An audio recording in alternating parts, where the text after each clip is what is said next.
visible. Voilà.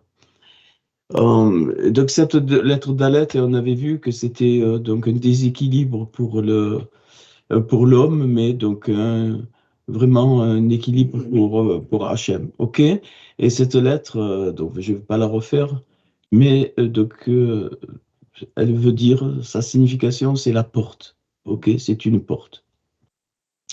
Et maintenant, on va passer donc à la lettre suivante, le He. Euh, voilà, ici, donc le He.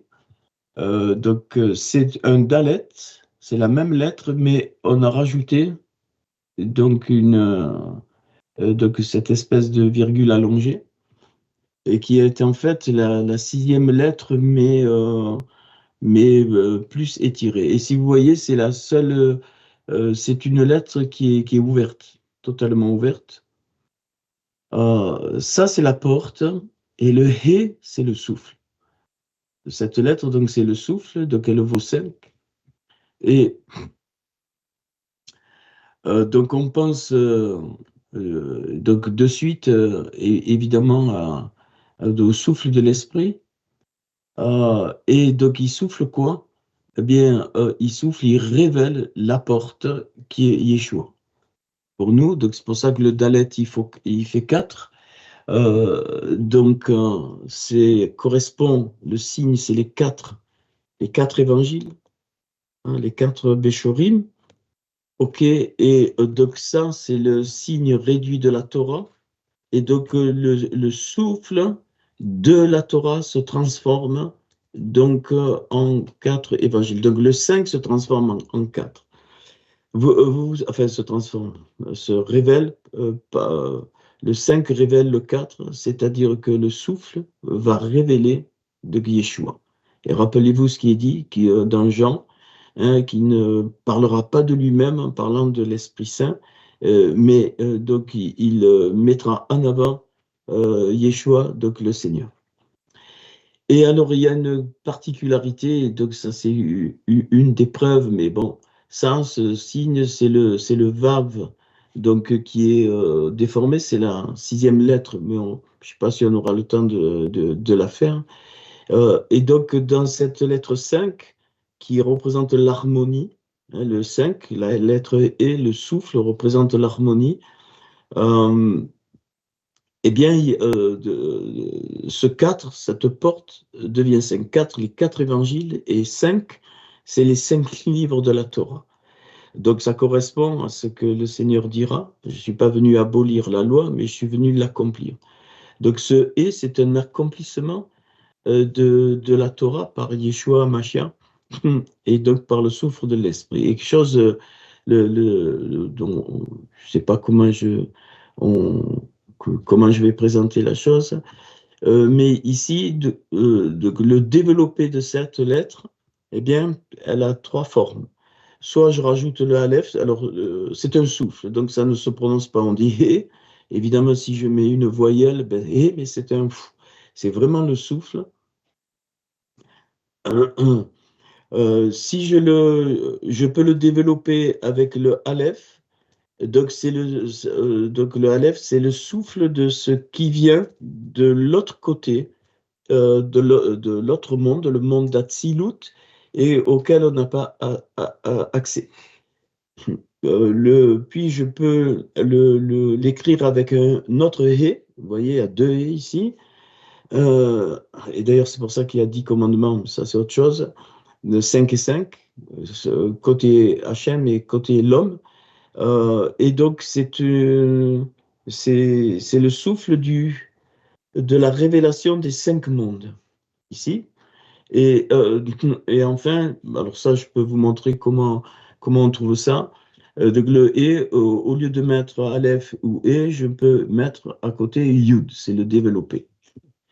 Et ce qui est intéressant de voir pour nous, après, je voudrais vous dire quelque chose, j'espère ne pas l'oublier, c'est que ce souffle du monde d'Atsilut, Aleph aussi, c'est Av, le début du mot Av, le Père. Donc le souffle du Père, ici. Puis ici, He, le souffle de l'Esprit. He, c'est l'Esprit. Et Yud, c'est le souffle de Yeshua, donc du Fils. Alors, n'allez pas dire que j'ai dit qu'il y a la Trinité. La Trinité n'existe pas. C'est une invention de la religion. Donc, il n'y a pas Dieu Père, Dieu Fils, Dieu Esprit. Il n'y a pas trois dieux. Il y a un seul Dieu, Yod et Vavé, et il se manifeste en tant que souffle du Père, de la qualification du Père, ce qu'on appelle le Père, Av. Il se manifeste par le souffle de l'Esprit, on le sait, pour nous, c'est le Saint-Esprit, la Ruach Kodesh, et il se manifeste par le Fils, Yud.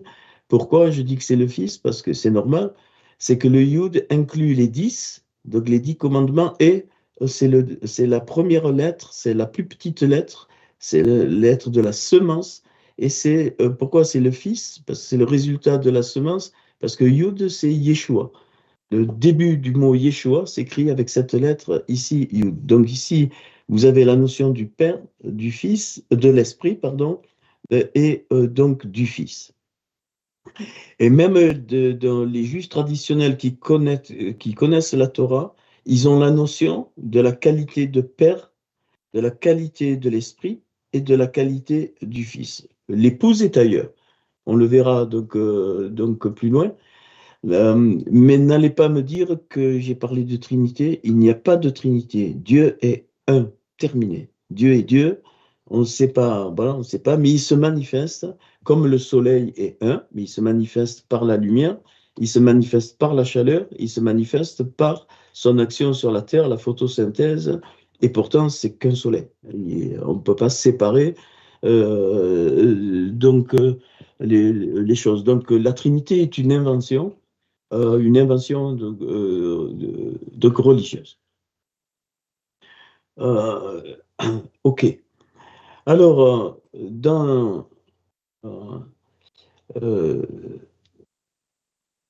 cette lettre E, nous avons donc une révélation du fameux passage, si vous le connaissez.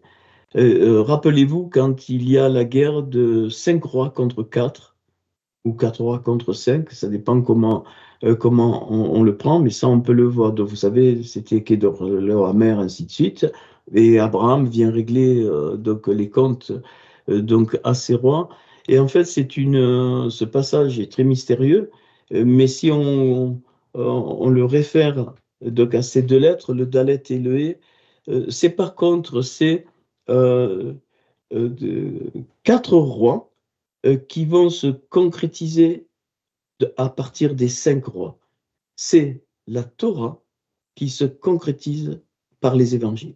C'est ça. Et donc, et en français, on lit 5 rois contre 4. Non, c'est pas contre. C'est comme un accomplissement. C'est-à-dire que donc il y a eu 5 rois, donc la Torah, qui sont des rois, hein, ce sont des livres royaux, et qui se concrétisent eh bien, par 4. On dit il y a eu guerre entre, mais c'est pas guerre, c'est pas contre. C'est que la Torah accomplie va paraître, va devenir au cours des siècles, eh bien, va devenir comme quelque chose contre. Mais c'est faux. Et c'est Abraham qui rassemble les rois. Et c'est en Abraham eh bien, que la Torah donc, prend tout son sens. Et c'est en Abraham que la Béchora, donc les évangiles prennent leur sens. Et si vous remarquez, il y a 5 livres de la Torah, donc le He, 5, et 4, ça fait 9. Donc les 9 lumières dont je vous ai parlé, qu'on verra donc un jour, et qui sont manifestées par ces 9 pierres sur les 12, les 9 pierres qui sont sur le pectoral du souverain sacrificateur. Alors après, donc j'ai, bon ça, on, on va pas trop donc à parler. La seule chose que je voudrais dire, c'est que donc la manifestation de ce souffle, du souffle comment dire, de la notion du Père, de la notion de l'Esprit donc et du Fils, eh bien, va se manifester dans l'écriture du mot qu'on ne prononce pas, qui est Dieu, Yod et Vav, He. Donc Yod, c'est donc l'origine, donc ici, qui est soufflée par la Torah. Alors pourquoi il n'y a pas le Aleph, qui est l'autre monde, le Père? Parce que nul ne peut voir le Père.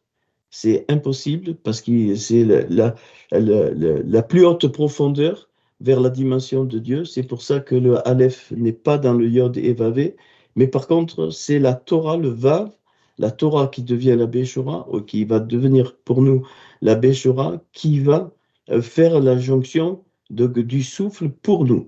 C'est-à-dire, et c'est pour ça que Yod est aussi, donc c'est donc le Fils et l'Esprit ici, qui vont manifester ce qui vient du Père, vont manifester ce qui vient du Père et qui va donc s'unir, donc le Vav s'accrocher au deuxième souffle qu'on a vécu, nous, par la descente de l'Esprit au moment de la Pentecôte, après que eh bien, le Seigneur soit parti. Donc déjà dans le Yod et Vavé, c'est pour ça que je voulais vous montrer ça. Euh, alors, une première apparition donc, du et final, donc c'est dans le mot Laïla en Genèse 1,5 quand il est parlé la première fois la nuit.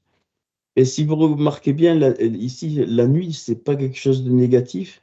Si je retraduis, lit, lit, c'est-à-dire pour moi, les pour elle.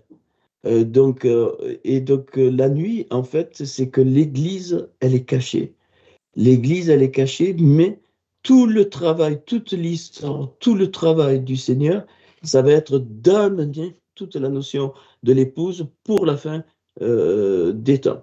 C'est cette épouse qui va donc être préparée pour passer, alors je ne peux pas le montrer là encore, mais pour passer de l'autre côté de la couronne, c'est-à-dire dans le royaume de Dieu, c'est-à-dire ici. Donc le Aleph.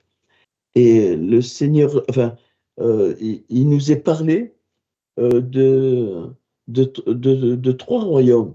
Pourquoi trois royaumes? C'est pareil, hein. On reprend la notion du Père, la notion de l'Esprit et la notion du Fils. Il nous est parlé donc du royaume de mon Père, dans vous relirez. Il est parlé du royaume des cieux et il nous est parlé du royaume de Dieu. Voilà. Et donc, le royaume des cieux est donc le royaume et le royaume de mon Père. Le royaume de mon Père, c'est la révélation pour nous et l'adaptation pour nous de ce qu'il y a de l'autre côté qu'on ne peut voir. Donc c'est pour ça que l'Église doit manifester, elle ne doit pas que parler du royaume de Dieu, mais elle doit manifester l'image du royaume de Dieu pour ce monde. Euh, et c'est une notion importante, et ça, je le retraduis pour lui. Pas je le retraduis, ça c'est en hébreu, li. Donc, lamed yud, ça veut dire pour lui, et lamed he pour elle. Le he, c'est le féminin, c'est pour elle. D'ailleurs, ça le représente, le he, comme le yud représente la semence, c'est pour ça que nous avons yod et, pour le mot de Dieu, yod ya. Donc le he représente la matrice, donc la semence du côté masculin et la matrice du côté féminin. Et les dieux donnent la vie, hein, de yod et he, donc ils se mettent ensemble et ça donne la vie.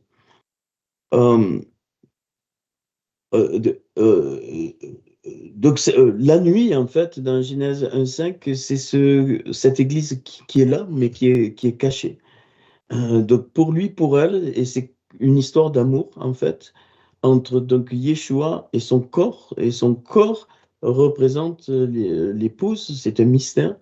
Et quand nous passerons de l'autre côté, euh, eh bien, enfin, nos êtres seront forcément glorifiés, comme il dit Paul. Hein, 1 Corinthiens 15. Pourquoi? Parce que ça ne peut pas être autrement. On ne peut pas rentrer dans le royaume de Dieu tel que nous sommes, avec encore un corps qui est destiné pour la terre, et ainsi de suite. Et ça, Ce qui est pas intéressant, mais ce qui est fort dans notre cœur, c'est espérant, quant à toute espérance, dit Paul, c'est ça, c'est que la construction de cette épouse, au final, c'est l'introduction dans le royaume de Dieu.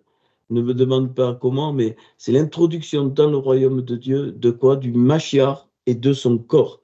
Et nous constituerons son corps. Bien sûr, c'est pas un corps comme nous. Et cette lettre E, eh bien, représente cette notion de l'épouse cachée pour moi, pour elle. Donc, c'est une histoire d'amour et c'est pour ça que il y a un livre dans l'Écriture qui s'appelle le Shirachirim, donc le Cantique des Cantiques. Bien sûr, il y a, si vous lisez au premier degré, bon, ben oui, c'est intéressant, mais ça va plus loin. C'est vraiment l'histoire d'amour, une histoire d'amour évidemment spirituelle, donc entre le Mashiach et son corps. En fait, son corps est comme donné par l'Église pour la réparation de ce monde. D'où la notion du souffle, le souffle qui doit descendre et donc révéler absolument donc le Père, l'Esprit donc, et le Fils. Mais pas en tant que trois dieux, hein, oubliez ça.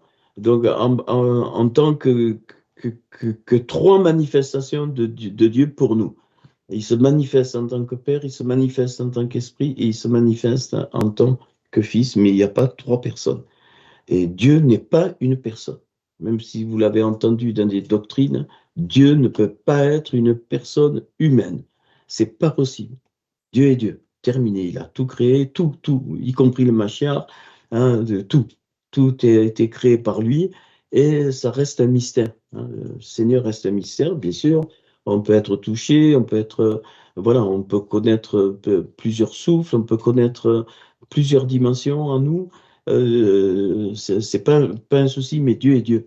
Et donc, il ne peut être une personne parce que eh bien, c'est comme ça. Et la création n'est qu'une image de ce qui se passe dans le monde, les mondes spirituels. Donc, c'est qu'une image. Et donc, nous, en tant qu'êtres humains ici, eh bien, c'est de manifester donc ces trois ces trois manifestations de Dieu par le Père, le souffle et le Fils, qui est donc Yeshua. C'est pour ça qu'il est dit, et les trois sont un, sont Echad. Ça veut dire ce que ça veut dire. Voilà, alors cette lettre est donc importante, et c'est une lettre aussi qui montre l'harmonie, d'accord, et en même temps, je ne vais pas le détailler, mais qui montre aussi les 5 niveaux de l'âme. D'accord, il y a le petit Yud en l'air ici, c'est un niveau de l'âme, celui-là, deuxième niveau de l'âme, celui-là, et donc 3 ici, auxquels on a accès. Et celui-là, donc c'est un Yud en l'air, et puis un Yud vers le bas, mais qui se sont réunis par rapport à la lettre Aleph, et qui sont donc les deux niveaux supérieurs de l'âme qu'on ne peut pas maîtriser. C'est la fameuse Yerida et la fameuse Raya, qui sont donc au-dessus, c'est un symbole. Mais ici, on retrouve donc la Neshama, on retrouve donc la Roar et donc la Nefesh, donc vers le bas.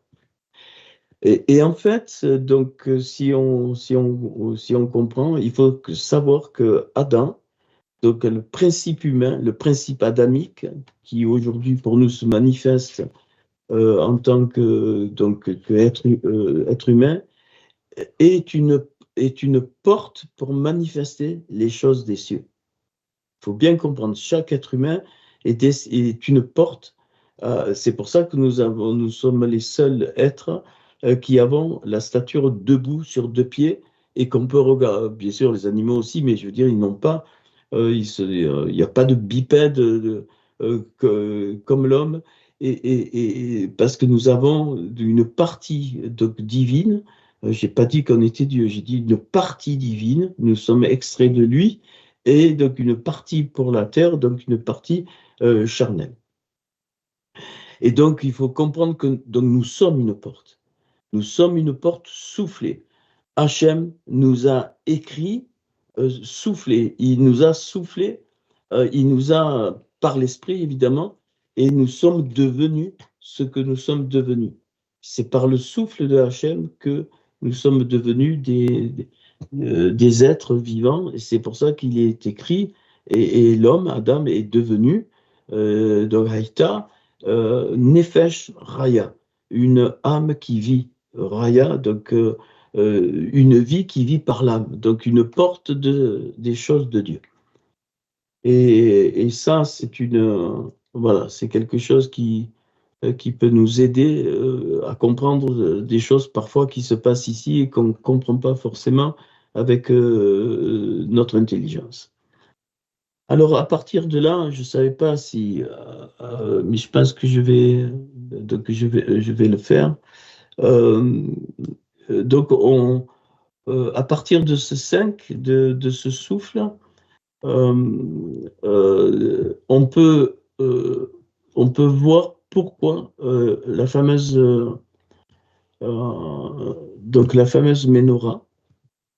Excusez-moi, j'ai pas eu le temps de faire une diapo. Cette menorah qui éclaire et qui a 7 branches. Alors je vais expliquer pourquoi je le relie au 5. C'est parce qu'il y a, eh bien, donc ce souffle se traduit par 5 parties dans la menorah. Donc ici, il y en a une.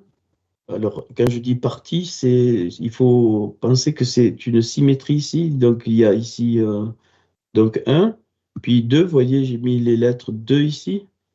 C'est les espaces. Et 3 qui sont soufflés dans la menorah, ici. Voilà, 3. Puis 4 ici.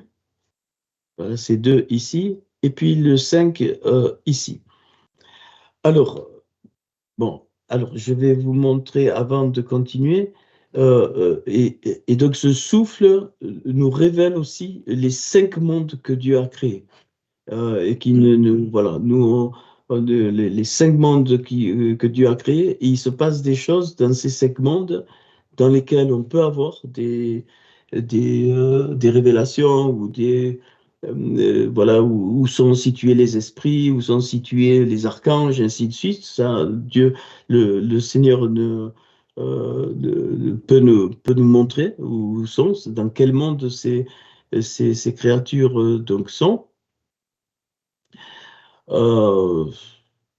Et puis, ah oui.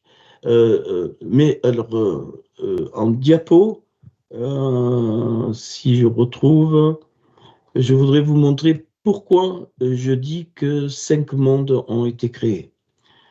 Alors, il faut que je retrouve, c'est celle-là, je pense. Oui, ici. Excusez-moi. Hein. Aujourd'hui, il y a une petite fatigue, mais qui est en train de partir. Voilà. Je vais vous montrer. Alors ça, c'est une traduction de la Mishon Mamre, mais on ne s'en occupe pas. Donc vous voyez que le bet, il est différent, il est plus grand. La première, Bereshit, Bacha, Elohim, et Hashamaim, ve et haaretz, ve haaretz, Aïta, Tohu, va Bohu. Ok, et la terre avait été Tohu va Bohu.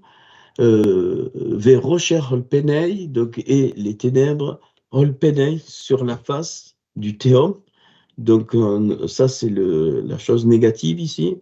Pas les recherches. Les recherches, ce n'est pas des ténèbres négatives. Celle-là, oui. Sur la face des théum. Et vers Rouar, donc le souffle, vers Rouar, le voilà, vers Rouar Elohim, et le souffle de Dieu, Merarefet, couvé, Ol Penei Hamaim, sur donc, la face des eaux. Donc les eaux, c'est un symbole, c'est pas les eaux, ok. Euh, Entre parenthèses, c'est pour ça que quand Yeshua était à la croix, pourquoi de l'eau et du sang sont sortis? Bon, c'est parce que c'est des éléments de la création, mais de la création spirituelle, hein. Là, on n'est pas du tout dans notre monde. Et puis, bon, on, on peut continuer. Voilà. Et la fin de... donc, c'est donc Bereshit 2.4, la fin. Donc, quand vous voyez ici, ça clôture le septième jour. Dieu bénit le septième jour. Et si vous remarquez la fin du septième jour, là, ce mot, vous voyez, c'est très mal traduit. Donc, il est dit Asher de Bara, qu'il avait créé, donc Dieu, Elohim, la Asot, pour être réparé. Wow. D'entrée. Donc, le but de la création de notre monde, du développement après dans notre monde, c'est parce qu'il savait, bon, j'ai pas détaillé l'entrée, c'est que ce monde qui va apparaître dans notre monde physique devra être réparé. Là, vous voyez qu'il avait produit et organisé, non, la Assot, c'est pour être réparé. Et donc, ici est le premier verset. Donc, il est dit Hele Toldot. Donc, voici les générations. Non, vous voyez comment c'est traduit, telles sont les origines du ciel, non? Hele Toldot, voici les générations. Hachamaïm, des cieux, de Ve'aretz. Donc, les générations des aromates, c'est-à-dire du peuple qui répand le parfum de Christ, les cieux, Ve'aretz et sa volonté. Voici les générations du peuple qui va répandre les aromates, quoi, les aromates du salut dans le sens réparation, donc, et sa volonté. Et voilà, c'est là, je vous demande de regarder, hein, c'est le texte massorétique, vous pouvez aller le voir et le vérifier. Behi Baram. Donc, on a traduit lorsqu'ils furent créés. Alors, je préfère dire quand ils ont été créés, Behi Baram. Mais là, cette petite lettre, cette lettre, elle est plus petite que les autres, et on peut retraduire, Bet, c'est avec le 5, il a tout créé. Avec le 5, il a tout créé. C'est pour ça que c'est comme ça qu'on trouve le secret des 5 mondes. Et ces lettres ici, je ne vois plus, pardon, ces lettres, c'est, si vous voulez, Aleph, Bet, Resh et Hem, Abraham. Avec Abraham, il a tout créé. Et c'est pour ça que Yeshua va dire avant qu'Abraham soit, je suis. Pourquoi? Parce que Abraham, père des nations, va apparaître dans le sens des peuples, plus tard des Juifs et des non-Juifs. Mais Yeshua, hein, le cœur d'Abraham, va manifester. Donc Yeshua, l'origine d'Abraham, c'est Yeshua. C'est pour ça qu'il dit qu'avant qu'Abraham soit, je suis terminé. Il n'y a plus de mots à dire. Voilà, je voulais montrer ça. Et donc, ce 5, cette harmonie, il faudrait me faire penser à la fin si ce que je voudrais, je ne veux pas le dire maintenant, mais plus loin pour nous aussi. Donc, cette harmonie se trouve eh bien, dans les mondes les espaces où donc la menorah est représentée, c'est-à-dire ce qu'on appelait, nous, le chandelier. Voilà pourquoi il y a 5 espaces et ça représente les 5 mondes ici. Et ça, et je vous dis, vous me faites confiance. Donc, une nuit, j'ai vu, et je me suis levé, j'ai noté très, très, très, très, très vite, eh bien, que tous les éléments de la menorah, il y a 66 éléments de la menorah, qu'on appelle les pommes, les tiges, peu importe, eh bien, vont partager, vont manifester le secret des 5 mondes en les cadrant.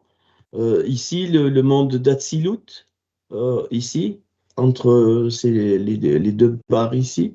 Le monde de la Bria, de la Tzilut, c'est le monde des nobles, c'est ce monde qu'on ne peut pas accéder. Vous allez comprendre pourquoi je l'ai mis là. Donc, le monde de la Bria, de la création, j'ai mis le Bet ici. Donc, maintenant, vous commencez à voir les lettres. Le monde de la Yetzira, de la formation, le Yud ici. Puis le monde de la Assia, où nous étions, enfin, pas nous, mais où le Adam était là, c'est là que ça s'est passé. Et puis le monde du Olam Hazé, le notre monde, bien la chute qui nous sommes tombés dans ce monde. Bon, j'ai mis là si ça vous intéresse. Le Olam, donc à Hatzilut, le monde de Hatzilut, Olam à Bria, ainsi de suite. Et donc le monde de la Yetzira et les trois mondes, vous voyez, donnent cette expression Abi. Alors, pas Abi, celle qu'on connaît ici, hein, Abi qui veut dire mon père. Et c'est pour ça que Yeshua lui-même va dire, il parle du père, du principe du père, et il va dire mon père, on connaît Abi, Abi, lama sabachthani en hébreu, c'est pourquoi lama, c'est là, pourquoi? Pour le lamed, et quoi? Sabachthani, ça veut dire l'abandon, vraiment l'abandon il s'est retiré. Et donc, là, ces trois mondes se sont comme retirés, parce que ces trois mondes n'ont pas pu être touchés. C'est ce monde de la Assia qui a été touché, et évidemment, Olam Azé, le monde inférieur ici. Et donc, et ces deux lettres ici, Az, la puissance. Et donc, mon père puissance, ça veut dire quoi? C'est en cachet, j'ai pas le temps là, mais ce souffle des cinq, ces cinq souffles vont révéler la puissance du tsalav, la puissance de la croix. La puissance de la croix dans le monde de la Assia auquel nous n'avons plus accès aujourd'hui. Mais par contre, on peut avoir des éléments et le monde Olam Azé. Donc la croix, c'est pour ça. Mais ces trois mondes-là ne peuvent pas être touchés. Et c'est là que nous serons, c'est pour ça, c'est tout lié, hein, excusez-moi, que nous serons introduits. C'est dans ce monde-là que nous serons introduits. Je ne vous ai pas fait encore là. Et là, quand il est dit, il s'est assis à la droite de Dieu le Père, c'est ça qui veut dire. Il s'est assis dans le monde le plus haut, à la frontière du monde le plus haut. Sinon, qu'est-ce que ça veut dire? Il s'est assis à la droite de Dieu le Père. On ne comprend pas. Le monde qui représente le royaume de Dieu, là, il est à la porte, la couronne, elle est ici, et nous serons introduits ici. Et tant que l'épouse n'est pas complète, tant que tout est pas fini, eh bien, nous sommes là, nous sommes dans ce monde, enfin, à la limite, à la frontière, et nous attendons. Et ceux qui sont morts, ainsi de suite, ils attendent dans le Sheol, dans le séjour des morts. Ceux qui sont dans Yeshua, ben, ils sont là, ils sont vivants, vivants en esprit, évidemment, mais ils attendent. Ils sont déjà en partie glorifiés. Et quand tout sera prêt, bon, on connaît Apocalypse, eh bien, Yeshua, avec son corps, donc comme j'ai dit tout à l'heure, l'épouse, eh bien, il nous introduit ici, il nous introduit dans le monde de Hatzilut, donc ce monde représenté par le Aleph, et c'est-à-dire que tout ce qui est ancien est passé, et tout va devenir dans le royaume. Ne me demandez pas ce qu'il y a dans le royaume, la seule chose que je peux dire, il y aura que l'amour. Que l'amour. Il n'y aura plus ni mal, ni bien, il n'y aura plus. C'est l'amour. Et c'est pour ça que le mot amour est composé de ces deux lettres, Aleph et Bet, je ne l'ai pas mis, Aleph et Bet, intercalés par le 5, le He, le souffle, Aleph, le souffle, He, Bet, le souffle, Ahava, amour. Euh, alors, et cette nuit-là, je vous dis, j'ai pleuré et j'ai vu, et justement, j'essaye, mais partager. Ouais, mais après, pour revenir, escape,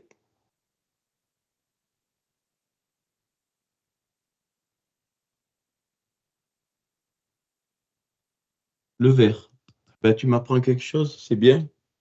Euh, C'est pas l'intelligence, ça. Si on le sait, c'est bon. Si on le sait pas, voilà, pardon. Oh. Alors, et je vous explique, je résume hein, ce qui a été des semaines de travail en hébreu. J'ai fait une planche en hébreu, mais je vous l'épargne, j'en fais qu'une partie. Euh, et donc, excusez-moi, alors vous compterez les éléments jaunes, vous allez voir, donc il y en a 11, je crois, je ne sais plus, 7 et 3, 10 et 11, voilà. Puis les éléments verts, c'est tous les différents éléments qui constituent la menorah. Et Moshe, il dit que ce souffle des cinq, comme ça, hein, dans la tradition juive, hein, je ne parle pas de la Torah, il dit que ce souffle des cinq, ça a été la chose, le chandelier, donc représenté par les limites de la menorah, ça a été la chose la plus difficile dans sa vie que Dieu lui ait demandé parce c'est dans la Mishnah que c'est dit, il a cherché longtemps pour donc construire la menorah d'une seule pièce. Toute cette menorah est d'une seule pièce, c'est-à-dire il n'y a pas de soudure, rien, il n'y avait pas à l'époque. Et il a construit, donc, normalement, c'est du zahav, tahor, donc or donc, qui est pur, qui ne peut être altéré. Et donc ce souffle des cinq, je pense qu'on fera que ça aujourd'hui, que cette lettre, eh bien, est quelque chose d'important. Pourquoi? Parce qu'elle pas le résume, elle concentre donc la Torah accomplie en la Béchora, ainsi de suite, mais ça va plus loin que toutes les formules récitées, si on le capte dans l'esprit. Alors, euh, euh, d'abord, vous voyez qu'il y a 7 flamèches, donc une centrale qui est très, très grosse, et dans la menorah physique, les flammes sont penchées pour aller vers le central. Ici, vous voyez, de moins en moins. Euh, et donc, ça a été, voilà, ça a été une grâce du Seigneur. Et de coup, je dis, mais quels sont les livres, quels sont les livres qui brillent dans le Tanakh? Eh bien, le psaume central, les psaumes, il est dit que les psaumes, c'est comme une Torah, mais en psaume, les Téhilim, hein, ça s'appelle les Téhilim. Ça, c'est pas moi qui le dis, c'est la tradition juive. C'est David a voulu lui écrire une Torah, mais en forme poétique et très cachée. Mais il savait même pas ce qu'on peut trouver aujourd'hui avec les ordinateurs dans les Télim. C'est colossal. Un jour, je vous en ferai quelques-uns. C'est pas gratuit, ni la place des psaumes, ni pas du tout gratuit. En tout cas, on est bon. Déjà, dans le psaume 119, hein, je vous ai montré quelque chose, mais tout est comme ça dans le livre des psaumes. Le central. Et puis, eh bien, ce qu'on appelle l'Ecclésiaste et Proverbes, qui sont symétriques, qui vont avec. Alors, ici, c'est Coëlette, qu'on traduit par Ecclésiaste, et Proverbes, c'est Michelet, c'est donc les énigmes. Shirachirim, le cantique des cantiques, qui se couple avec le livre de Yov, qui est le livre le plus fort de la souffrance, et et le cantique des cantiques, c'est le livre le plus fort au niveau de l'épouse. Pourquoi? L'épouse ne peut être, comme il dit Paul, mais c'est sans tache et sans ride que par la formation, parce qu'on est encore des êtres humains, que parce qu'il y aura le centre de cette formation sera la souffrance. OK. Et puis Ruth qui veut dire amitié, c'est 3 lettres de la Torah. Torah, c'est les mêmes lettres que Ruth. Donc amitié, relisez le livre de Ruth. Donc Esther qui ne veut pas dire étoile, mais qui veut dire caché, sauter. Sauter, c'est Esther. Donc c'est l'amitié cachée de Dieu. Voilà les 7 livres qui brillent. Je vous dis, ça a été, ça je ne l'ai pas trouvé en cherchant. Par contre, j'ai mis des semaines pour bien placer les choses. Et dans la nuit, c'était petit homme, regarde. Et j'ai vu ça, mais j'ai pas vu les noms. Hein, comme je vous mets, j'ai compris que c'était donc les livres. Et donc après, j'ai mis du temps pour les placer. OK. Et puis dessous, donc, des livres prophétiques. Ce sont des livres prophétiques qui donnent la nature de ce que Hachem voulait au départ. et qui, donc il ne voulait pas de roi, je l'ai dit dimanche.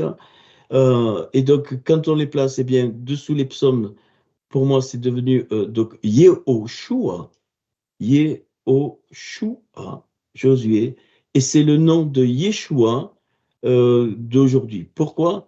Et donc, les, les 7 flamèches du nom Yud, alors oubliez pour le moment et Vav, vous voyez que vous avez Yod et Vav et, mais non, ça devient Yod et Vav, Shua. Shua, c'est la racine du salut. Bon, mais je ne vais pas parler de ça, mais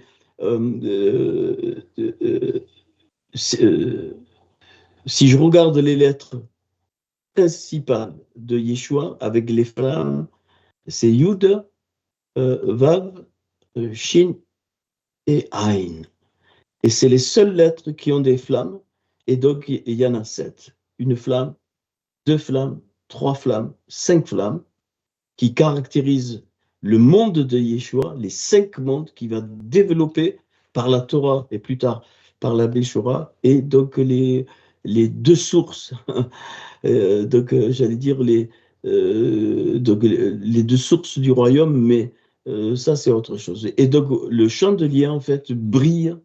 Hein, l'accomplissement de toute la Ménorah brille par Yehoshua, qui est le nom ancien de Yeshua. Pourquoi on va enlever, pas enlever, on n'enlève pas, mais pourquoi le Vav n'y est plus? Parce qu'il a été donné. La Torah, elle a été accomplie. Le Vav, c'est le Vav de la Torah. Ça représente la Torah. Je ne m'étale pas là-dessus. Et donc, on va trouver ces 5 livres-là parfaitement symétriques, Shmuel 1, Shmuel 2. Malar 1, Malar 2, donc roi 1 et roi 2, parfaitement symétriques. C'est pour ça qu'il y en a 1 et 2, mais sinon c'est le même livre, hein. C'est le même, roi c'est le même, mais ils sont séparés pour qu'on comprenne que c'est là. Et puis, quand j'ai placé, et j'ai compris que les 2 livres prophétiques du Nouveau Testament, c'était Marc et Luc. Luc, c'est à la fin de Luc qu'il y a des choses très particulières. Et quand le Seigneur, il monte, et puis après, quand ils l'ont vu partir, c'est l'enlèvement.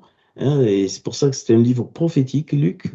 Et Marc, c'est un livre aussi prophétique, mais qui nous montre la force que l'Esprit de Dieu veut donner. C'est pour ça que je les ai mis là, c'est pas gratuit du tout.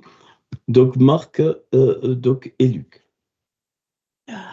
Ok, alors on est toujours dans ce souffle donc, des 5. Ok, je vais descendre parce que je vous donne un peu l'ordre dans lequel j'ai reçu ces choses. Enfin, j'ai reçu. C'était. Et donc, ces livres prophétiques vont être complétés par le livre d'Ésaïe. C'est pour ça qu'il y a 3, ce qu'on appelle grands prophètes. Yishai, donc le salut de Dieu. Yirmayu, donc, qui veut dire désigné par l'Éternel, et Raskel, donc Ézéchiel, d'ailleurs j'ai oublié un truc là, mais c'est pas grave. Donc Raskel, c'est la force de Dieu. C'est pour ça qu'ils sont placés les 3 au nœud du chandelier. C'est pas du tout gratuit. Donc ce premier livre qui est la source du salut donne eh bien, une lettre centrale, le Ain, est complétée par le Dalet, donc ça donne Dahat, c'est la connaissance. Donc il faut comprendre que le livre d'Ésaïe résume toute la Ménorah, tous les 66 livres, c'est pour ça qu'il y a 66 chapitres. Donc c'est la connaissance. Yirmayu, c'est la Tiferet, c'est toute l'harmonie, donc l'esthétique, on va dire. La traduction Tiferet, c'est la beauté.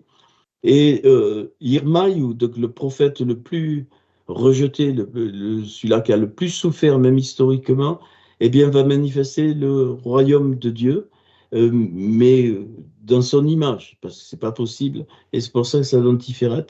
Et pardon. Et enfin, Raskel, il manifeste quoi? Le secret. Principe du secret, Raskel, c'est le prophète qui est considéré le plus fou aux yeux des hommes. il a fait des choses qu'aucun autre n'a fait. Et c'est le Yesod. Le Yesod, c'est-à-dire le fondement de la parole. Le fondement de la parole, c'est d'aller dans les profondeurs pour pas trouver nous, mais pour que des secrets soient révélés. Et c'est pour ça que si vous relisez Ézéchiel, vous allez voir Ézéchiel 1, la vision des roues, tout ça, vous la comprenez. On ne peut pas la comprendre donc humainement. Voilà, ici, et évidemment, le seul livre très, très prophétique et très fort, c'est l'Apocalypse, le Razon, ici. OK? Et vous voyez, le Kaf révèle quoi? La Malroute, c'est-à-dire la royauté. La fin du livre de l'Apocalypse, et l'épouse et l'esprit et l'épouse disent, viens, Seigneur Yeshua. Et donc la royauté de Yeshua est révélée. Et l'Apocalypse c'est un livre ouvert, bien aimé. Vous allez dire, mais il est fou. Non, c'est un livre ouvert. L'Apocalypse ne s'arrête pas. Après, il y a eh bien, tout ce que l'épouse vivra après, qui va être petit à petit donc révélé au fur et à mesure, quand nous reviendrons, que la Yerushalayim céleste sera manifestée, que les nations vont être guéries juste avant, Apocalypse 22, et c'est pour ça qu'il y a 22 chapitres. C'est parce qu'il y a 22 lettres de la Torah. L'Apocalypse, c'est de l'accomplissement des 22 lettres de la Torah. On peut voir, hein, et n'allez pas dans l'ordre. Chaque chapitre correspond à une lettre, mais pas dans l'ordre qui est donné par l'Apocalypse, parce que c'est un patch, et donc il faut un donc, un peu chercher. OK. Et donc, l'Apocalypse nous ouvre sur un livre nouveau, enfin bien sûr sur un livre nouveau, un livre de vie, le livre de vie qui va être dévoilé plus tard par Yeshua Mashiach lui-même, que personne ne connaît et que personne ne pourra connaître donc aujourd'hui. Et donc, c'est ouvert. C'est pas le final, l'Apocalypse. Hein, et l'épouse et l'esprit et l'épouse disent viens, viens, Seigneur Yeshua. Mais il y a une suite. Et la suite, eh bien, je vous l'ai dit, c'est que eh bien, quand elle sera prête, l'épouse sera introduite dans le royaume de Dieu. Le royaume des cieux, pour le moment, c'est un royaume qui doit être manifesté sur la terre. C'est pour ça que le Seigneur a donné plein de paraboles sur le royaume des cieux et que nous devons manifester le royaume des cieux, mais ce n'est pas un royaume dans lequel nous rentrons, c'est le royaume de Dieu, la finalité donc de l'épouse, c'est le royaume de Dieu. Alors je vous passe, puis donc, les livres oranges, c'est d'autres éléments de la Ménorah. Donc, vous voyez, j'ai mis Juge, mais c'est pas gratuit, hein. Juge, chronique 1, chronique 2. Donc, chronique, on a traduit par chronique, mais c'est l'ordre des jours en hébreu. C'est l'ordre des jours. Donc, OK. Puis, c'est des livres de construction. C'est pour ça que c'est au temps de la fin que ces choses vont apparaître sur la terre. Donc, le livre des juges, chronique 1, chronique 2. Alors, chronique 1, chronique 2 sont très particuliers. C'est des listes de chroniques de noms, mais les noms, les familles de noms, tout ça, ont des significations hébraïques qui nous éclairent sur ce que nous devons faire et comment agir. Vraiment, je suis très sérieux. Et donc, et effectivement, il y a le livre d'Esdras. Tiens, comme par hasard, le livre d'Esdras et Néhémie qui vont à la suite. Et au niveau prophétique, ces deux livres, Esdras et Néhémie, sont complétés, entre guillemets, par Daniel et les Lamentations. Ce sont deux livres de construction. Même Daniel et les Lamentations, il y a des secrets qui nous permettent de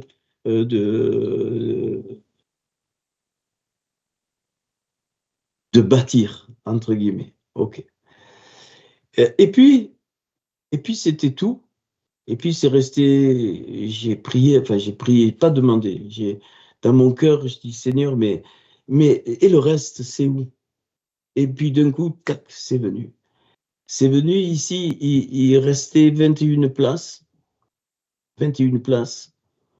Et puis ça est venu comme ça, vraiment, hein, je vous promets. j'ai pas forcé rien, c'est venu. Eh bien, comme il était écrit sur la croix, sur la croix, il était écrit en 3 langues. Eh bien, l'Épître aux Hébreux pour les Juifs, l'Épître aux Romains pour les Latins, donc pour les Goïms, et pour ceux qui sont sages, Éphésiens, euh, les Grecs. Donc, 3 épîtres fondamentales, Hébreux, Romains, Éphésiens, Juifs, Latins, Grecs. OK. Le latin, c'est la mise en pratique, c'est pour ça que vous allez bien comprendre, c'était des constructeurs, et eux, c'était des concepteurs. Les Grecs, c'était l'intelligence grecque, elle était conceptuelle. Et voilà pourquoi ces 3 épîtres sont fondamentales, et elles sont donc sous les psaumes, donc, qui est un livre fondamental du centre. Et après, ben, ça a été facile. Ben, vous allez mettre toutes les épîtres sémitiques à côté d'Hébreu, et puis vous les classez très facilement.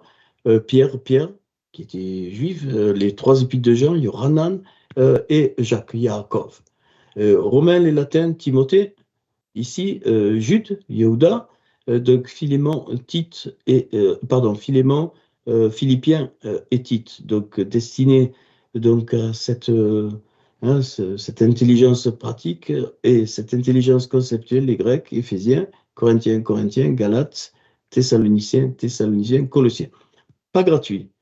Galates, vous pouvez le lire avec Colossiens. C'est symétrique. Bon, je ne peux pas vous dire comment j'ai trouvé ça. Thessaloniciens 2 avec Corinthiens 2, Thessaloniciens 1 avec Corinthiens 1. OK, là pareil, Timothée 1, Philippe, ainsi de suite. Vous faites toujours la symétrie et vous associez ces livres qui ne sont pas dans l'ordre, même dans le Tanakh, mais qui sont dans l'ordre du chandelier. Le chandelier vous donne à comprendre comment lire les livres. Samuel 1, vous le lisez avec Samuel 2. Vous allez me dire, c'est évident. Ben, peut-être. Luc, lisez-le avec Marc et vous allez voir. Et donc, pareil, alors là, ici, donc, Ésaïe, ici, eh bien, il y a 2 prophètes alors, ce qu'on a de Miraël, c'est qui est comme Dieu en hébreu, et Yoël, donc Dieu est une colombe, donc Michée et donc Joël. Le Jérémie, vous l'associez avec Agé, Abarkouk. Bon, si je vais en hébreu, on s'en sort plus, Sophonie et Jonas. Et donc Ézéchiel, eh bien, avec Amos, Nahum, Zacharie, Malachi, et vous allez en symétrie aussi, là.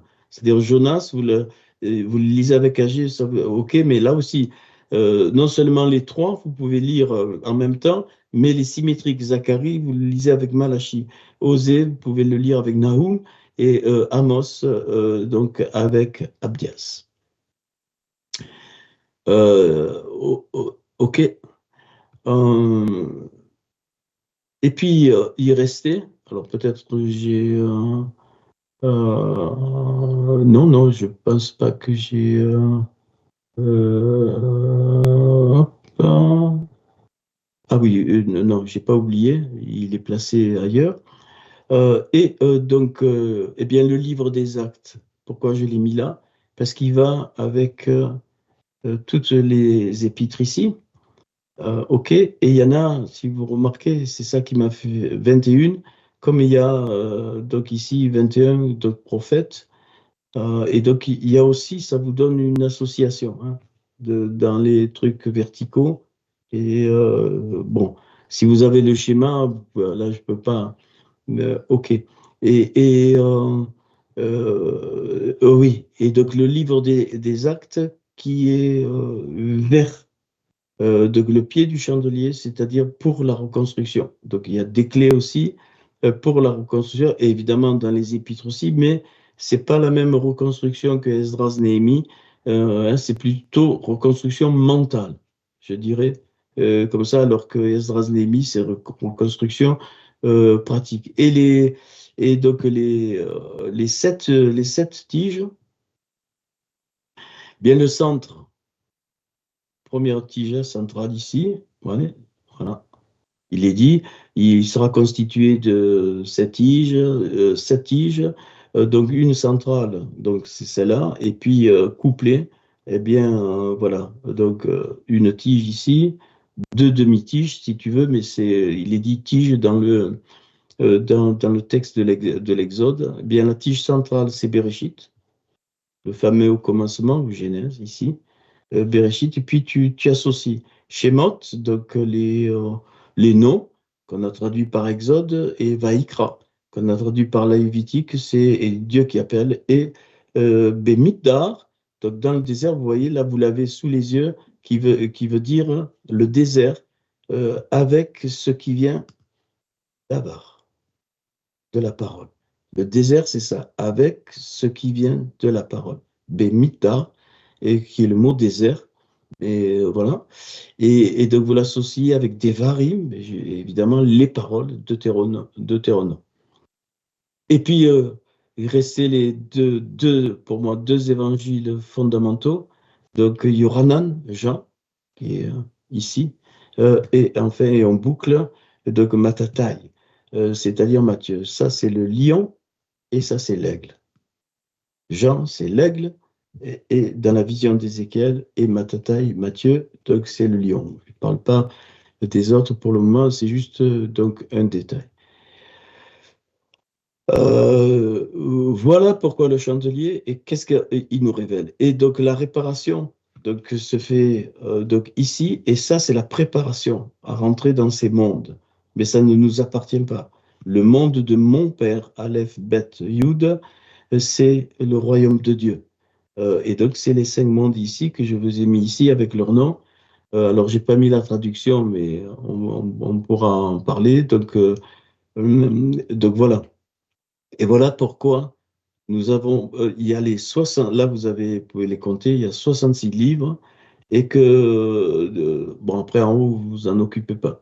Donc 66 livres et si vous verrez 39 livres pour ce qu'on appelle l'Ancien Testament et 27 qu'on appelle donc le Nouveau Testament. Euh, et donc toute la réparation se fait ici, ok? Mais l'essence de la réparation est révélée par les mondes d'en haut ici, et comment par Yeshua, donc Hamashiach. C'est pour ça que les Juifs n'ont eu par la Torah qu'une partie de la révélation. Vous voyez, qu'une partie, c'est tous ces livres ici, et il fallait que la révélation soit complétée totalement pour nous les Goïms et pour la réparation définitive. Et donc, voilà.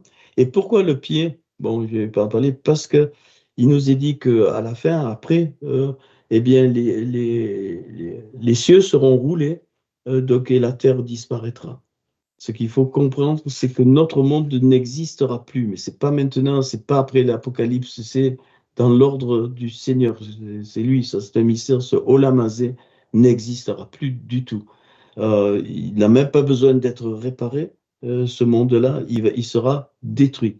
La réparation se fait ici, dans le monde de l'Assia, mais tous les éléments du Olamazé, c'est une image du monde de l'Assia dans lequel il y avait le Gan Eden, c'est ici, le jardin d'Éden.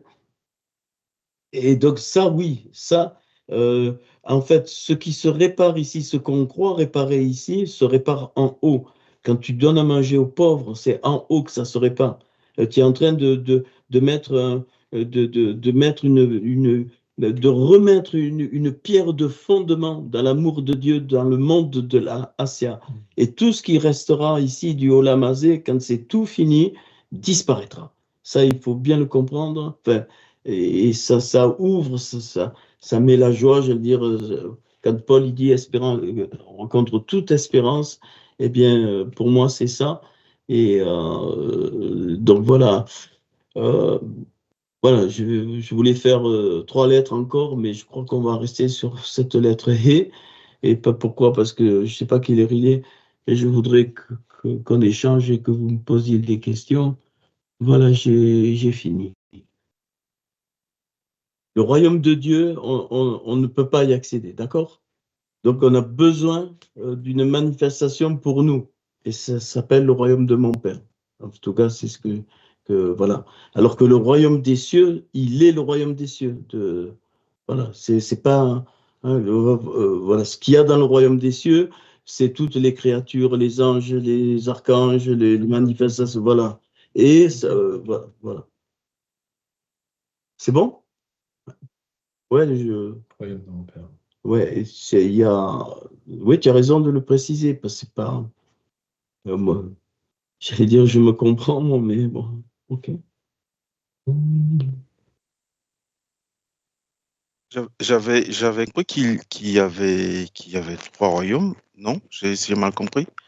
Le royaume du Fils, de l'Esprit et puis du Alors, Père. je ne parle pas du royaume, hein, quand je parle ce que c'est, le principe du Père, le principe de l'Esprit et le principe du Fils. Ce n'est pas des royaumes. Hein. Ah ouais, parce que j'avais compris qu'au fait, tu avais fait allusion, quand tu as parlé du Fils, de l'Esprit puis du Père, tu dis c'est comme le royaume, quoi. Voilà, c'est comme, mais ce ne sont pas des royaumes, c'est enfin, des principes. Je ne sais pas, il faudra trouver un mot. Euh, bon, par exemple, le Fils, c'est le principe de toute la création.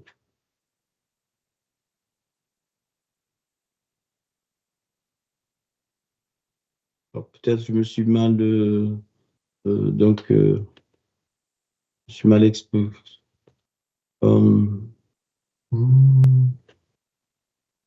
Bon, Je vois, pas ouais, compris. ouais. Donc il y a pas, Pardon? donc il y a bien trois. Il y Trois, a mais bien trois c'est royaumes. bien sûr, T'as dit tu sais, il est dit dans un trois passage, royaumes, pardon. les trois sont un. Bien sûr, il y a trois.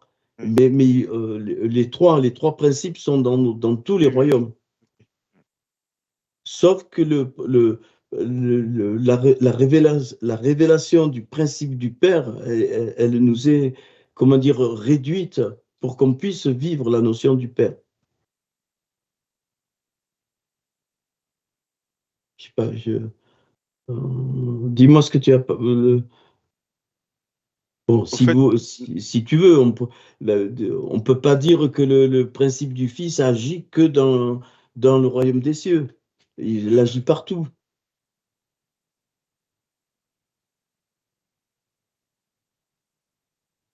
c'est que, comment dire, parce que j'avais eu ça beaucoup à cœur par rapport au royaume des cieux. Justement, comme tu en as parlé aujourd'hui, Tu j'aimerais avais beaucoup bien. à cœur le royaume des cieux, ouais. Oui, oui, c'est ça. Parce que comme effectivement dans la Bible on parle du Jésus qui dit bah après vous serez dans le royaume de mon Père, etc. Et du coup comme s'il y a le royaume du Père, il y a le royaume des cieux, et puis il y a comme s'il y a son lui comme Alors, moi, ce bah, que j'ai compris et trouvé, c'est que le royaume de Dieu ne nous est hum, pas accessible. hum, Voilà. Mais il y a l'image du royaume de Dieu, c'est le royaume de mon Père. d'accord, ok.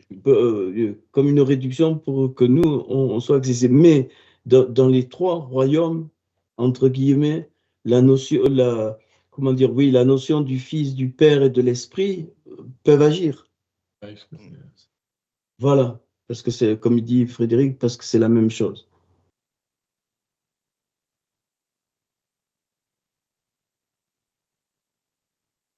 Non, c'est pas bon, Kizito, pour toi.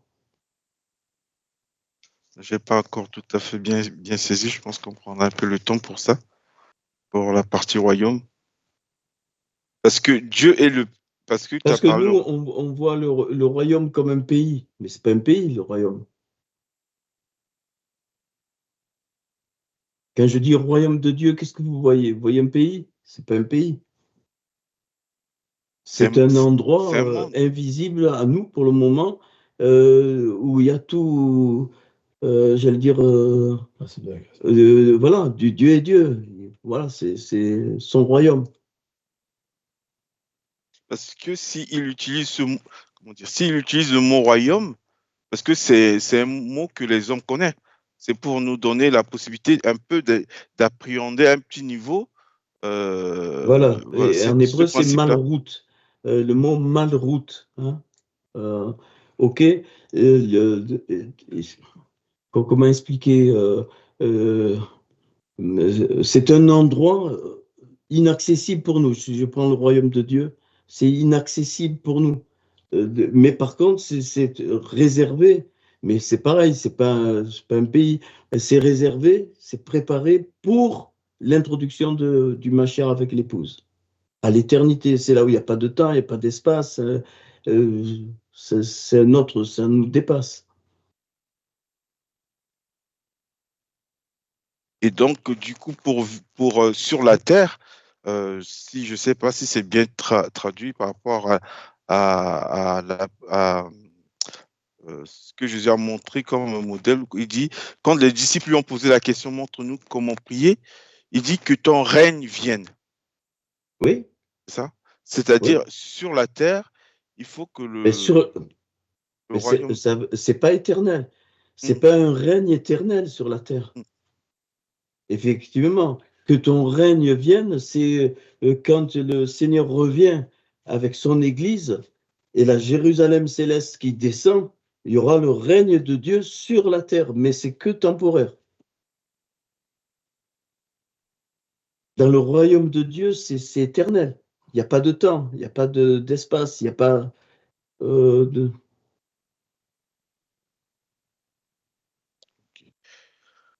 Non. Si, Si, ça c'est y bon. est. Ouais. Ouais, ça y est. J'ai une autre question par rapport aux 5 mondes que tu as parlé un tout petit peu. Quand quelqu'un meurt, Ah, oh là. La question à ne pas poser. Non, vas-y, je t'écoute. Oui, c'est intéressant. Oui. Ouais, quand quelqu'un... Il fallait chauffer de l'eau pour faire une petite tisane. Quand quelqu'un meurt, du coup, son âme, il est dans quel monde? Pas dans quel monde? En ton nom. Eh bien, trouvez. Creusez-vous un peu la tête. Alors. Ça dépend. Ça dépend, oui. Ça dépend avec qui tu es. Ouais, si je meurs en Yeshua, je vais où? Je suis où? Je meurs en lui. Merci. Et lui, il est où aujourd'hui? Dans le monde de la science. Il dit, il repart vers son père. Alors, je redis, je l'ai dit déjà. Il est assis à la droite de Dieu, le Père, et il intercède pour nous. Oui ou non? Oui, donc il est assis au niveau le plus élevé. Qu'est-ce que ce que j'ai trouvé, je n'en fais pas une doctrine, pas du tout, mais il est assis au niveau de la Kéter, à la frontière, entre guillemets, c'est une image pour nous, du royaume de Dieu. D'accord? Assis à la droite de Dieu le Père. Il est là, à la droite de Dieu le Père. Donc j'allais dire que si tu meurs en Yeshua à Mashiach, tu es assis avec lui dans les lieux célestes, oui, c'est une formule toute faite, mais tu es assis avec lui à la droite de Dieu le Père. Si aujourd'hui tu meurs, Kisito, tu vas là et tu vas voir Abraham, Moïse, Isaac, ainsi de suite. Okay, non, je suis sérieux, très sérieux. Non, mais c'est bon, c'est clair. Comme il n'y avait pas encore cette... Tu es vivant, mais tu n'auras pas ce corps-là. S'il vous plaît, oubliez, tu n'auras pas ton corps là. Je ne verrai pas que tu es noir, que tu es... Bien sûr, je te reconnaîtrai, Kisito, mais tu ne t'appelleras pas certainement Kisito dans le royaume. Voilà, tu es là. Maintenant, un être humain qui meurt, il va dans le Sheol. Le Sheol, c'est le séjour des morts. Le séjour des morts. Le royaume des morts, le séjour. Et il est en sommeil, dit Paul. Il est en attente de la résurrection finale. Intéressant. Et si on essaie de le positionner, comme tu nous as expliqué là, il n'est même pas au niveau de notre monde. Il est sous nos pieds ou si tu essaies de le schématiser? Est-ce qu'il est dans le monde de Olamazé? Est-ce qu'il est dans le monde de Olamazé ou de la Sia?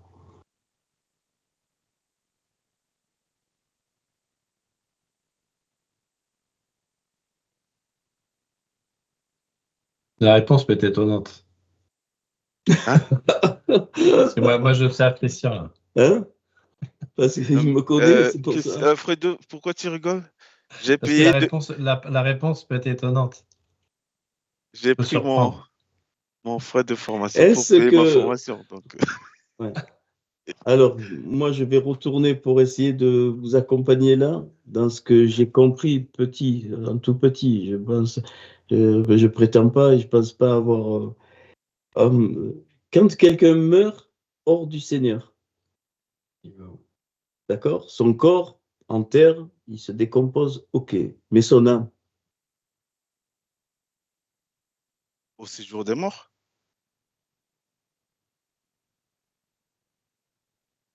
voilà. Oui, je suis d'accord. Le séjour des morts. Attention, hein. Il y a le séjour des morts physiques, c'est la terre, et le séjour des morts de. Mais l'âme, elle n'est pas morte, elle est en sommeil.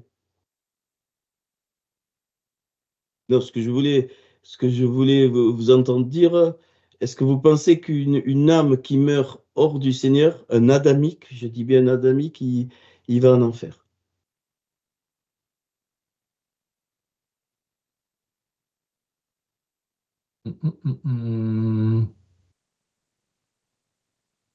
Déjà, le mot enfer n'existe pas, c'est le mot Géhenne. Sheol, c'est ça? Sheol. Géhenne, Gan et Enoch. Et Sheol, c'est quoi? Sheol, c'est le mort, le séjour des morts, D'accord. qui n'est pas l'enfer. Hein.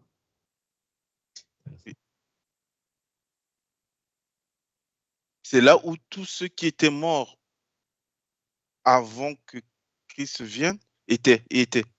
C'est ça? Enfer, l'enfer n'existe pas. Enfin, le mot Non, enfer mais c'est n'existe pas. séjour des morts. C'est pas forcément. Quand Jésus expliquait ça là, est-ce que c'est le même séjour où Lazare était et Abraham et tous les autres étaient avant la mort et la résurrection de Jésus?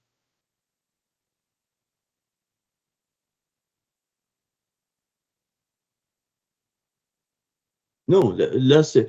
De quel passage tu parles? Moi, le passage dont tu parles, c'est le riche et le pauvre qui vont. Oui, c'est ça.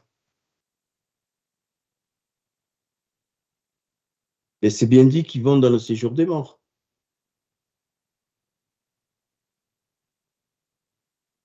Au fait, ce que je sais, il parle des entrailles d'Abraham. Il faudrait prendre les passages. Je me souviens plus. Le riche, il va pas au même endroit que le pauvre. Le pauvre, Oui, il est dans le sein d'Abraham. d'Abraham, Ok. oui. Voilà.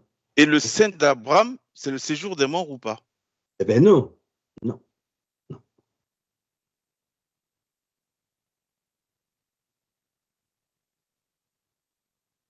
Je vais t'étonner, Kisito. Le sein d'Abraham, c'est Yeshua HaMashiach. Oh, ça va secouer là. Non, je trouve ça logique. Ah, super.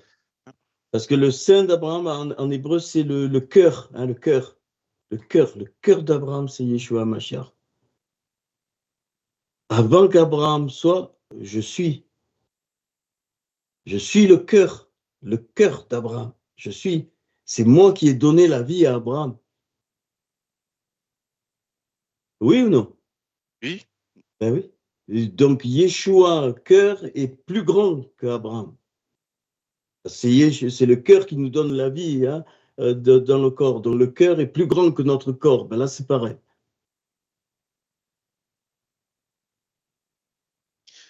Donc, par rapport à ta question. Non, c'est ta question à toi. Non, parce que tu nous as renvoyé une question. Et qu'est-ce qu'il est dit? Oui. Mais qu'est-ce qu'il est dit? Qu'il y a une barrière entre les deux choses, le sein d'Abraham et le séjour des morts. Enfin, pas le séjour des morts, le Gan Enom. Hein? Il dit là, je souffre, je suis dans un endroit de souffrance. Pour être réparé. Tout le monde pense que c'est la fin. Non, le jardin de souffrance, c'est un lieu de réparation. Ne me dites pas c'est le purgatoire. Et là, ça commence à... Non, mais les questions sont très pertinentes. Mais bon, moi, je ne sais pas tout. Hein. Ça veut dire que le riche, là, c'est que sa condamnation n'est pas définitive. Exact. Sa C'est pour ça que condamnation est définitive par rapport à sa vie sur la terre.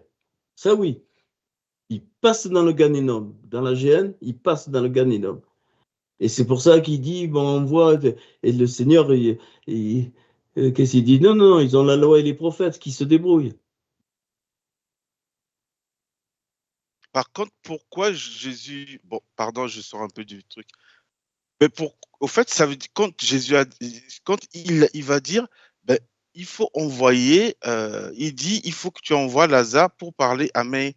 Il a dit 4 frères dans la maison de mon père. Il veut dire quoi par là? Bon, si quelqu'un retrouve le passage, on le lit ensemble. Je ne sais plus où c'est dans un des évangiles. Mais... Moi, je lis. Pourquoi 4 frères? Non, il dit va dire. Va dire. Attends, je ne me souviens plus. Pourquoi 4? Kissito. Je pensais au niveau, je ne sais pas comment les Non, mais pourquoi tu me dis qu'il y avait 4 frères? Je ne me souviens pas de ça. Je vais trouver ça.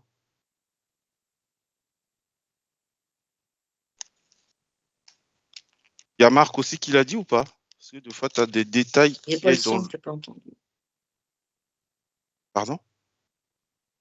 Luc 16, Non. 19, 31. C'est ça. Luc 16, 19, 31. Oui. Non, non, ouais, je pense qu'il n'y a pas de... Je confonds avec un autre passage, comme j'ai dit, 4 frères là, je pense. Luc 16. 31, vous avez dit, Maman Isa? 19, 31. 5 frères, il a dit. C'est pas 4. Ah ouais, donc 5. Verset Non, mais 27, verset 27, c'est 5 frères. c'est 5 frères, tu vois, il y a un nombre. Oui, bah, c'est...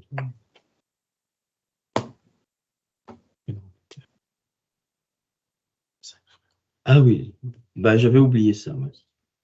J'ai pas des yeux. Il dit 5 frères et puis il dit, et c'est dans la maison de mon père, quoi. Je te prie donc, Père Abraham, d'envoyer Lazare dans la maison de mon père, mais il parle de la terre, là. Oui, mais est-ce que c'est la maison de père naturel ou bien il parlait du temple, là? Et les 5 frères, c'était pas les services dans le temple? Non? Je sais Moi, plus. je pense que c'est naturel. Lazare dans la maison de mon père, c'est naturel. Pour qu'il leur atteste ces choses, ainsi de suite. Okay. Je n'avais pas remarqué qu'effectivement, les 5 frères étaient mentionnés. Donc, tu as raison, qu'ici, il y a 5 frères. Après,